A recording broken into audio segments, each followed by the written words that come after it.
Yes, Virgo, February 2015. It's that time again. Dadhichi here from astrology.com.au with your brief synopsis of the month in focus. Everyone's busy. I don't tend to want to ramble on too much, although some people think I do ramble a little bit too much. I'll try to keep it straight to the point. Quite significant this month, the three planets that start the month off in your 7th house, sign of Pisces, the marital house, Venus, Neptune and Mars, indicating idealism, passion and some drive, sometimes combat. They could be in combat mode there. How that can happen is your ideals may be out of sync with the person you're with. You may be expecting so much more of this simply human person. God forbid to be married to a human. I think you know where I'm coming from on that. Please try to acknowledge the humanness of others this month as much as you'd like them to cut you some slack for your humanness. That is where the problem may occur, where you're measuring people by your standard, and that's a habit you do tend to have, having that critical eye, critical mind, and sometimes a caustic tongue, which is not often attributed to Virgo, but having Mercury ruling you, and now at the time the month commences in retrogression, moving retrograde, and that occurs up until the 12th, by the way, that empowers you and accelerates and accentuates these traits of the Virgoan temperament. So do be soft, and we see that that is likely to intensify as the month progresses. But let's have a look here. The idealism with Venus and Neptune conjunction on the 2nd, that's when it perfects, leading up to that date, but very, very powerful on the 1st and 2nd. Then you have the square aspect of Mars to your place of career.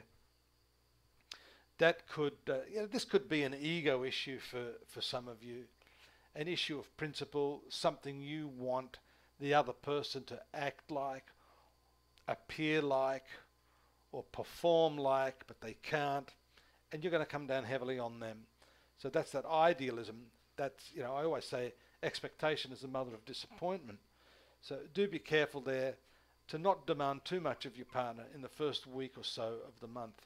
Mind you, you do have a shift of energies there with the full moon occurring on the 4th in the 12th house of your horoscope, which has to do with charitable acts, but also expenses, the giving away of things, and maybe even not feeling completely good in yourself. The reason for that, the full moon does shine a very powerful light on hidden issues in this early part of the month.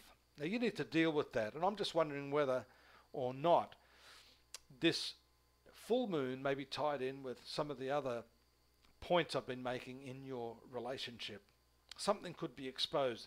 Your feelings could be exposed. You could feel vulnerable at this time. So you need to grow some thicker skin, basically, and deal with people in a way that you would like them to deal with you. The direct movement of your ruling planet Mercury on the 12th is important. It's at this time you can start to feel some forward motion and the green light, as I call it, to achieve what it is you need to achieve. It's in the 6th house of your horoscope, which has to do with your workplace activities and to some extent your day-to-day activities and your schedules associated with the people that you work with. So your methodologies may have been held in abeyance. They may have been held to ransom by someone you work with. Yeah, Mercury is a younger person too, so it could be someone less experienced than you that's running the show. So again, transpose everything I said at the beginning of the reading with respect to your most significant other and implement that here in your workplace activities. And I think you'll start to get the picture of how these transits can work not just in one single area of your life, but here we see the department of work, health as well, shown by this, the commencement of new exercise and dietary regimes. And I say that that's likely to, because the new moon takes place on the 19th, exactly in this part of your horoscope. Now that coincidentally happens as the sun transits to the 7th house. That's that marital house we've been talking about as the thread of your reading this month, but that also relates to business activities, business partnerships. So a lot happening in that area. That 6th house new moon, by the way, Virgo, says a lot about the potential for beginning new work or changing the locality of your work. So that's something that's on the cards this month as well.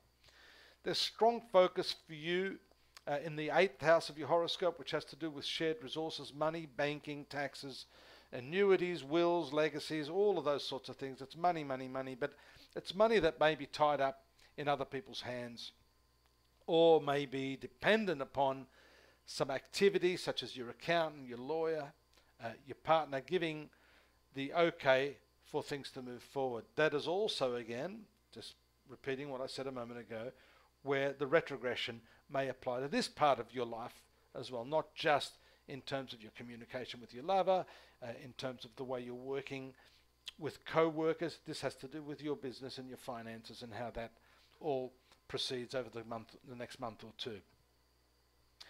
The right angle of Saturn and Sun, the Sun squaring Saturn from the 7th house to your 4th, may have some bearing on property matters and disagreements or additional responsibilities. There could be a need to take on greater costs. There may be some construction going on. We see that as a result of Venus and Mars also moving into the triangular aspect of Saturn in your 4th house. All of these are taking place 24th, 25th and 26th. So look to that area of your life maybe as a creative outlet to improve the quality of where you're living, and that can give you some sense of expression and a means of letting off steam. The final aspect here, the 26th, Sun conjunct Neptune in the 7th house. Again, that point of idealism, you may have to stop revisiting that, projecting on others what it is you expect from them based upon your own standards, your own belief systems. Accept people for who they are this month, and you're going to get on a lot better with them. I hope to see you here next month in March for the ongoing Virgo saga. In the meantime, astrology.com.au, we have our daily, monthly and full yearly readings for you, along with lots of free readings and personal consultations with me and hundreds of other psychics in our network if you'd like to avail yourself of that. Take care, enjoy the month, see you soon, bye-bye.